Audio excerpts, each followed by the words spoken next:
कहानी की शुरुआत। एक दिन छोटा पक्षी नोनो आसमान की विशालता को देखकर बहुत हैरान हो रहा था। वह सोचता जा रहा था, आसमान के उस पार क्या है? क्या वहां भी पेड़, फूल और नदियां होती हैं? नोनो का दादा, एक बूढ़ा समझदार उकाब गरुड़, नोनो के पास आया और कहने लगा, बेटा, क्या तुम जानते हो, हमारे प्यारे नबी हजरत मोहम्मद एक रात मेराज के सफर पर गए थे। वह आसमानों के पार पहुंचे और एक महान वृक्ष के नीचे रुके। उस वृक्ष का नाम था सिदरतुल मुंतहा।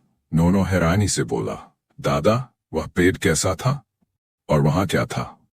दादा मुस्कुराया और बोला, सिदरतुल मुंतहा बेर का पेड़ है, लेकिन ये इस दुनिया के पेड़ों जैसा नहीं है। इसके पत्ते सोने जैसे होते हैं, फल मोती जैसे चमकते हैं, और इसके पास अल्लाह के खास फरिश्ते मौजूद होते हैं। वहां से आगे सिर्फ अल्लाह का ही ज्ञान है। नोनो की आंखें चमकने लगीं। क्या मैं भी सिदरतुल मुंतहा जा सकता हूं? दादा ने प्यार से कहा, बेटा, वह जगह बहुत ही खास है। वहां तक सिर्फ अल्लाह के नबी ही पहुंचे। लेकिन अगर हम ईमान, सब्र, सच्चाई और अल्लाह की रजा पर चले तो जन्नत में हमें उस पेड़ का दीदार जरूर नसीब हो सकता है। सीख। नोनो ने यह सीखा कि जान की तलाश करना अच्छी बात है, लेकिन अल्लाह के नबियों की बातों पर विश्वास, सब्र और अच्छे कर्मों के साथ जीवन जीना सबसे ज्यादा जरूरी है। अंत।